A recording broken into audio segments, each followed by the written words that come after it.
Sri Lanka ප්‍රථම වරට SLT 4G වෙතින් දැන් Pure TV නරඹන්න. ඉදිරියටම ගෙන යන SLT 4G. ලෙන්ගතුකම වැඩි කරගන්න ලව්ජු රුපියල් 50ට අඩු කළා. මාමේ එන්න අපිට ඒක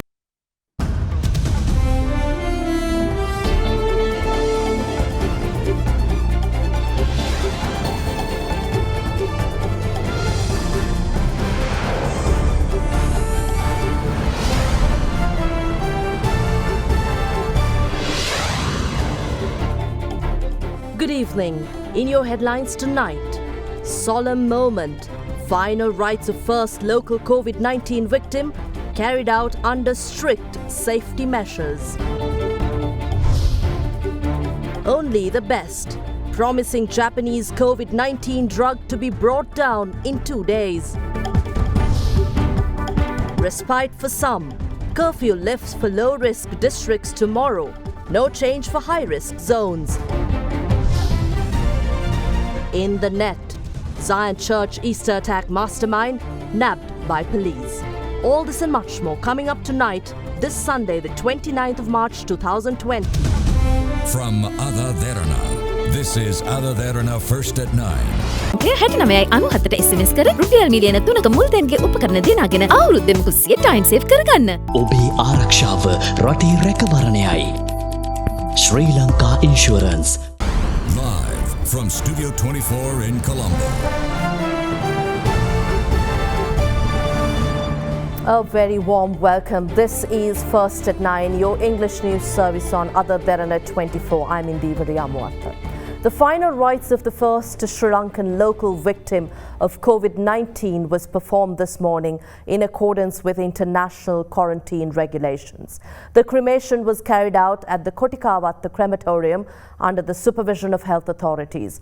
Out of the 117 cases of infection reported in the country, 11 have now been discharged after full recoveries. This brings the country's active COVID-19 cases to 105.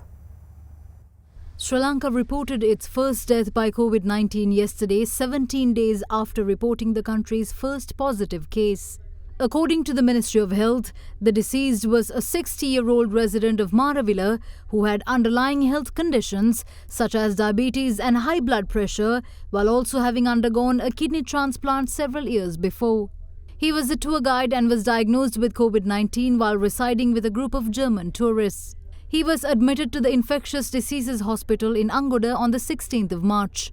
Director General of Health Services Dr. Anil Jasinghe says that the funeral rites of any COVID-19 victim is to be carried out under strict international quarantine regulations. Accordingly, the remains will be placed in a body bag and will be sealed. Cremation is the method advised by international guidelines in order to completely eliminate any chances of infection. However, the corpse can also be buried at a depth of at least 8 feet. Accordingly, the final rites of the deceased was performed at the Kotikavatta crematorium this morning.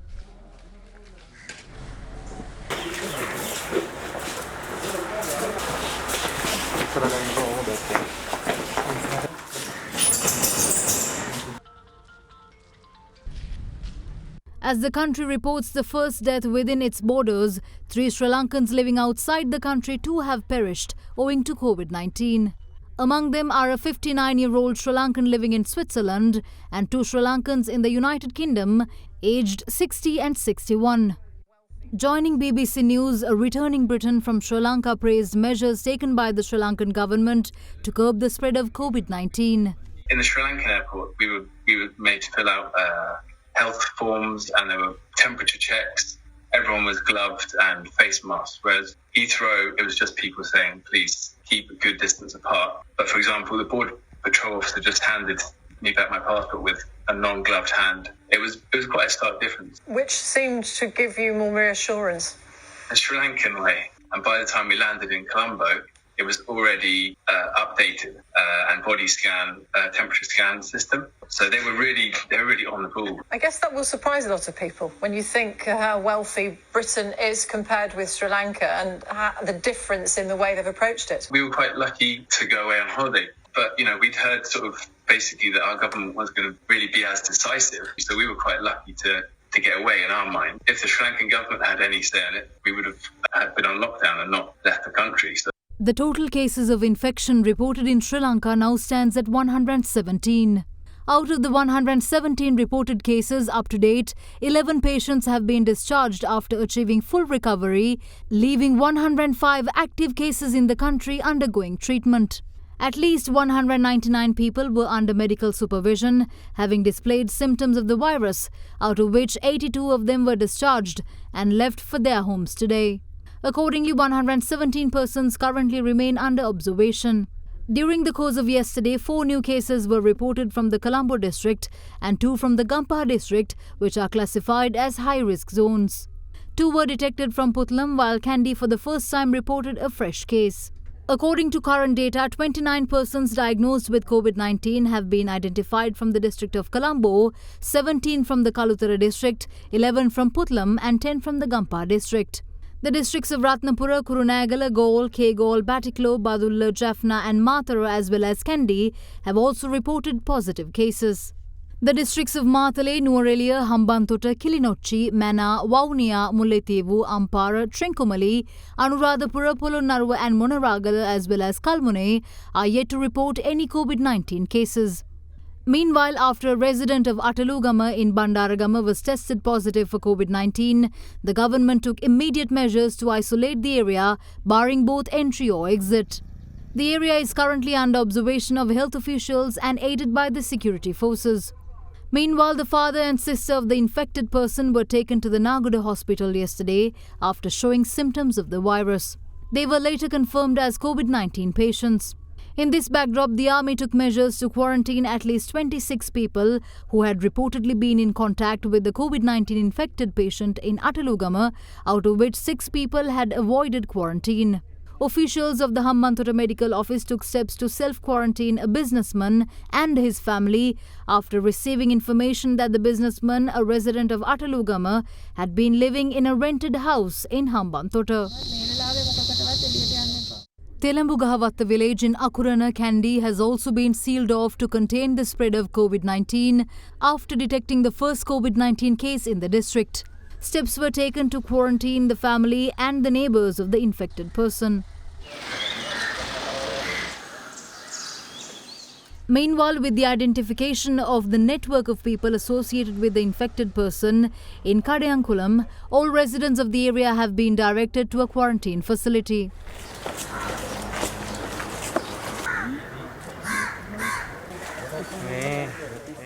Meanwhile, certificates were issued to 40 people who completed the quarantine process at a tourist hotel in Tissamaharame. In the meantime, certificates were issued to 39 people who arrived from 11 countries including Italy and Korea. They underwent self-quarantine at their houses in Hasselaka. The Navy meanwhile took measures to disinfect the Colombo North Teaching Hospital yesterday. Meanwhile, the Textiles Institute of Vattala donated material worth 1.7 million rupees to be used as bed sheets and pillowcases sufficient for 3,000 beds. Corona වෛරසය පැතිරීම වළක්වන්න සබන් යොදා දෑත් සෝදන්න. Countries in lockdown, cities shut down, Sri Lanka in curfew. But what does it mean for the workforce? Globally, it is encouraged or mandated that staff adopt a work-from-home policy. But what does it mean to work from home? I've invited to our studios prominent corporate leader who had over 30 years of multinational experience. He was also former president of the American Chamber of Commerce and former chairman of Sri Lanka Tourism, among other responsibilities he has held. Good evening and a warm welcome, Mr. Kishore Gomez. Good evening, Individi. Good evening. Thank you for joining us. We've been telling our people to work from home, to distance themselves, social distancing. This is probably a new word that we are getting accustomed to. But for modern tech companies, the infrastructure they need and the policy they need to work from home for remote working is something that is already in place. But what does it mean for others who are not used to this, who have to be there to work, where companies require their staff to remain. This situation has brought everything to a standstill. How do we prepare for a prolonged period? Yes, Indivri. I mean, everyone is currently focusing on the health aspect of COVID-19, but there is a humongous economic challenge that the global workforce has to respond to. So here in Sri Lanka, as the workforce, certainly we need to take it on board and ensure that we as members of the workforce do what it takes in order to keep the economy ticking. Right. So work from home is something that's new in our vocabulary. But having said that, people need to understand that in the Western world, working from home is something they have been basically depending on for quite a long time. And here in Sri Lanka, also, as you quite rightly said, in some tech-savvy organizations, those who are basically providing services, have been encouraging in that concept as well. So today, everyone is, asked to stay at home, not, get out, social distancing, and, all of that are the buzzwords, everyone is talking about. So I must confess here that ever since country, became kind of a lockdown, situation, I've been busier than ever before, trying to help other organizations, trying to help, other industries and business organizations, HR leaders of various, industries, all of that. So in fact, in the social media, I posted a few, clips as well, which have been basically, doing its rounds. So obviously, time has come, for the entire workforce in Sri Lanka to pay attention to this, very, very important, concept, and come up with a plan, within their purview to operate, from home. So what are some of the fundamentals that one needs to be able to be effective, making that concept work? Number one is, you need to have the connectivity. And decide, what can be done, from home. There may be certain activities that you can't, do when you are at home. But at the same time, there'll be certain other things that you can very easily, do being at home. So what are some of those, things that you can do? You recognize that. And then obviously, you have to connect with people. So connectivity is important. And to go with it, you need to have the right tools available as well. Sometimes it may be, just the Android phone that you need to have, but in certain other cases, you might have to have certain other devices in order to be effectively connected with people. So number three, obviously, is to, have a timetable and work to a timetable, because if you are at home, you get easily distracted. So unless you have a timetable and a workstation, for you to locate yourself, then things can go, little haywire. The fourth important fundamental is to discipline yourself and tell yourself that you are actually working, from home. Though you are at home, you are working. So embracing, that kind of mindset, and telling the other members of your home that you are working and not to distract you from work. So creating that environment within which you'll be able to fully focus on what you're supposed to do. For those who have been working constantly for years, it's not easy for them to adapt to this situation of being at home 24/7 and also to be able to work from home. This is something very challenging for them to come to terms with. And as you said too, those who have infrastructure, it is easy for them to adapt to this. But what does this mean for companies? You've been a CEO for 19 years out of your career in a multinational company. Multinationals globally are rethinking their strategy. In Sri Lanka, what do we look at? And we have to rethink our model of developing industry inside manufacturing to services industries, where we spur that growth within the country. So what is the strategy you propose to the government and policymakers? Sure. I mean, once all this is settled, it's going to be a new world and a new economy. Certainly. And people will have to, think afresh and come up with strategies where you'll be safeguarded from some of these global impacts. The entire world has now realized that promoting this global village concept, looking for cheap goods and services from elsewhere may not be the right strategy going forward. And you got to have the basic needs and wants available within your country. And in terms of supply chain, rather than depending on one single country, China was the entire world was depending on China. And it's always good in your supply chain strategy not to be over dependent on one country, but look at many sources rather than one single source for your inputs. So there are a number of lessons that you can learn out of this, and what is important for you is to really read the situation as you encounter and take learnings out of it and use those learnings to basically reformulate your strategies within which you'll be insulated from some of these global impacts. And that's the biggest lesson the world has to learn out of this situation. If you look at this positively, is this a good time for Sri Lanka to rethink this model of manufacturing and industries in Sri Lanka? Goes without saying, and I guess compared to some of the other countries, we are better. I think we need to accept that fact. But surely we need to obviously revive and refresh and regrow some of the industries that we've been neglecting in the past. In terms of food, also, we're being depending on supplies from other countries. And I don't think, in the future, we should depend on basic food supplies from the rest of the world. We even, import salt. We import dry fish. We Being import an island nation, right? So these are fundamental mistakes that we've done in the past, and the situation has basically opened the eyes of the stakeholders of our country to think differently and do what it takes to be insulated from some of these global impacts. Very quickly, before we let you go, tourism industry, before you took up many consultancies, you were last involved in advising tourism industry as the chairman. We have seen many shocks from Easter attacks to now this. What is the possibility and what is the revival that you see for the industry? Sure. We've been getting about $4.5 billion out of tourism industry, third largest revenue generator for the country, and it has now gone down to zero.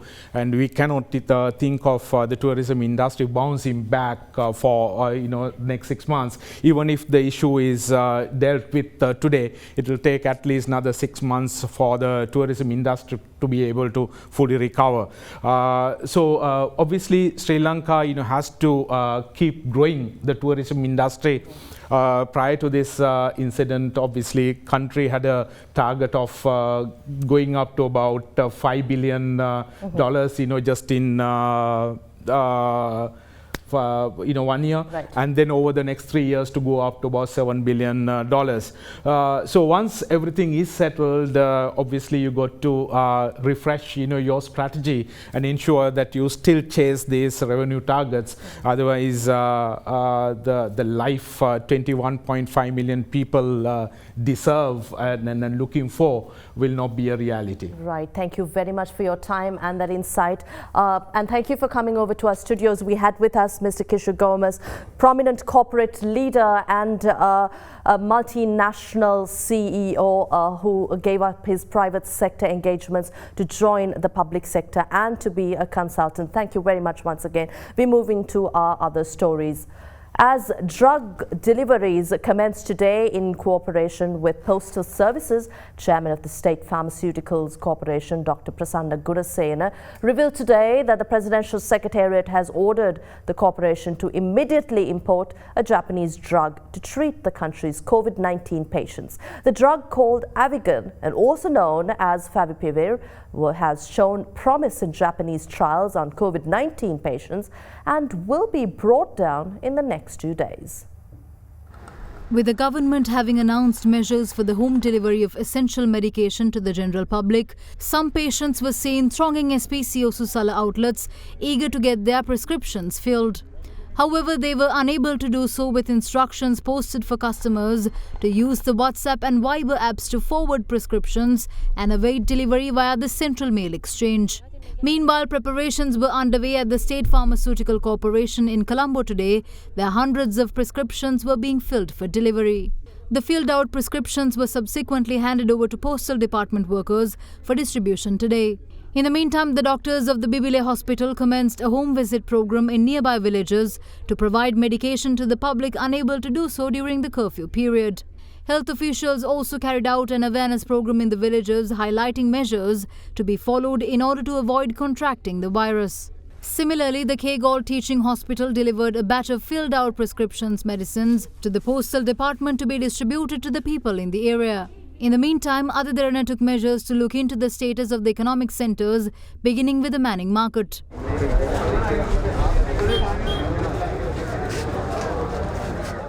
Vendors with permits were seen at the economic centre going about their usual market activities. The Ministry of Internal Trade, Food Security and Consumer Welfare in a press release today asked people to use reusable bags instead of polythene bags as importation of all polythene bags has come to a halt. This could lead to a significant lessening of polythene bag pollution in the country. Meanwhile, several decisions were taken regarding the payment of pensions at the Presidential Task Force on Essential Services today. In a statement, the Prime Minister's office announced a decision to pay pensions by the 2nd and the 3rd of April. The statement added that anyone unable to do so on those dates will still be able to up to the 6th of April. The statement also informed pensioners collecting pensions via the postal services will have them delivered to their homes, while pensions deposits will be done so on 2nd and 3rd April. Pensioners who wish to withdraw pensions from their bank accounts have been requested to inform the local Grama Niladhari in advance so that transport provided by the police and the Triforces could be arranged for them. And all you need to know about the curfew situation will be back after this short commercial break.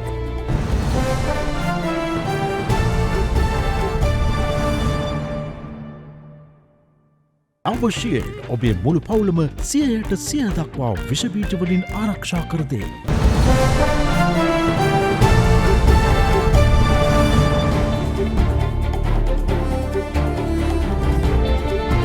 Once again, the curfew in designated COVID-19 high-risk zones, namely the Colombo, Kandy, Gampaha, Putlam and Kaluthara and Jaffna districts, are to remain in place until further notice. However, residents in the other districts will get a respite from the lockdown at 6 a.m. tomorrow, as the curfew will be lifted and reimposed at 2 p.m. the same day. The President's Media Division announced today that the curfew in designated COVID-19 high-risk zones, Colombo, Kandy, Gampaha, Puttalam, Kaluthara and Jaffna, will remain in place until further notice. However, the curfew for other districts is to be lifted at 6 a.m. tomorrow and will be reimposed at 2 p.m. on the same day. Meanwhile, the government has once again urged the public to strictly adhere to rules and regulations set down by the government and warned that those found flouting the regulations aimed at continuing the supply and delivery of essential services will be civilly dealt with according to the law. In the meantime, a total of 1,062 curfew violators have been arrested and 240 vehicles seized for curfew violations from 6 a.m. yesterday until 12 noon today. According to the police headquarters, a total of 6,247 people have been arrested and 1,533 vehicles seized between the 20th of March to date. A 38-year-old man has been arrested from Uhumia in Kurunagala by the CID last night for circulating misinformation pertaining to the coronavirus situation in Sri Lanka. Further, 4 others were taken into police custody for transporting heroin in a 3-wheeler in Monragala during curfew hours. In the meantime, huge queues of people were observed outside the Monragala police station attempting to obtain curfew passes. The Muskele police have also arrested 7 people for engaging in illegal gem mining, for selling illicit liquor and also for loitering on the main roads. In the meantime, the Sri Lanka Army carried out another humanitarian operation to transport 700 factory workers from the Horana export processing zone who were stranded and unable to go home due to the curfew. A person who attended a church service on the 18th of March in Jaffna was taken into custody by the Navy along with 10 other men after venturing out to sea to escape quarantine. The suspects were handed over to the Trincomalee police station by the Navy. Steps have been taken to place them under self-quarantine for 14 days after health checks are carried out to determine their conditions. Even though the curfew is to be lifted in Bandaravilla tomorrow, the Bandaravilla Urban Council has ordered major supermarkets in the town to remain closed in order to prevent huge public gatherings. Sri Lankans across the world flock to get themselves registered on the Foreign Ministry's web portal, Contact Sri Lanka, which was launched last week to provide an outlet for Sri Lankans overseas to get answers to pressing issues in the face of the global COVID-19 pandemic situation. So far, 17,457 Sri Lankan nationals have registered through the portal, with the ministry reporting 700 inquiries from nationals awaiting return to the country. The Ministry of Foreign Relations has reported a massive response from Sri Lankan nationals abroad for its Contact Sri Lanka online portal, which was set up last week to answer queries from Sri Lankan nationals across the world.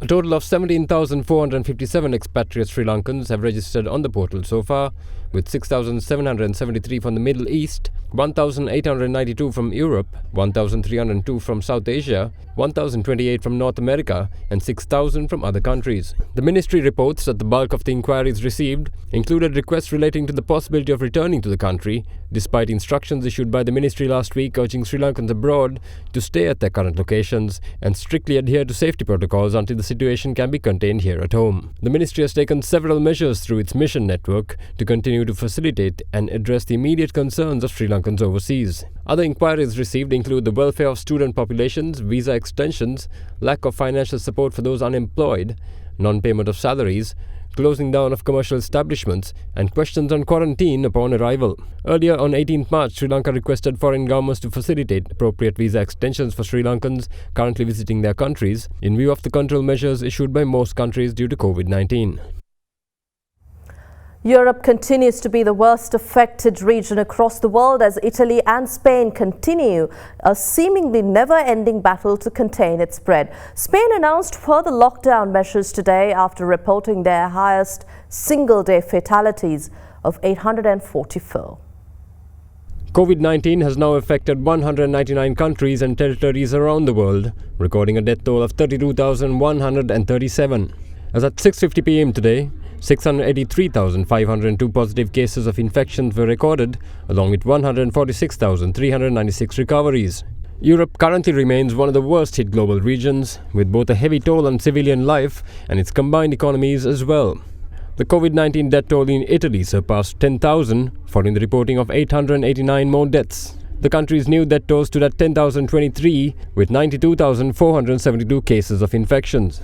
Italian Prime Minister Giuseppe Conte said yesterday that he had approved a new package of measures worth €4.3 billion to help those worst hit by the coronavirus pandemic. Elsewhere in Europe, Spain, which is the second worst hit country in Europe, recorded 844 fatalities during the past 24 hours, which is its highest daily toll so far. Spanish Prime Minister Pedro Sanchez announced strict lockdown measures in order to combat the coronavirus emergency in the country. Meanwhile, France confirmed 319 deaths during the past 24 hours. The country's total number of deaths as a result spiked up to 2,314. British Prime Minister Boris Johnson, who is self-isolating at the moment due to contracting the virus, urged people via an official letter to stay at home during this time of national emergency. The United Kingdom's death toll passed the 1,000 mark after 260 new deaths were reported today. Total infections in the UK now stand at 17,089. The COVID-19 death toll in the United States now stands at 2,229, with 525 more deaths, while the infections rose up to 123,781. US President Donald Trump via tweet said that a quarantine will not be necessary for the badly hit New York area. Meanwhile, the death toll in the Islamic Republic of Iran increased up to 2,640, along with 38,309 cases of infections as the government struggled to contain the spread. Positive cases among the world's second largest population in India increased up to 987 today. Furthermore, 25 deaths have been reported in the country so far. And we take a short commercial break. We'll return to speak more.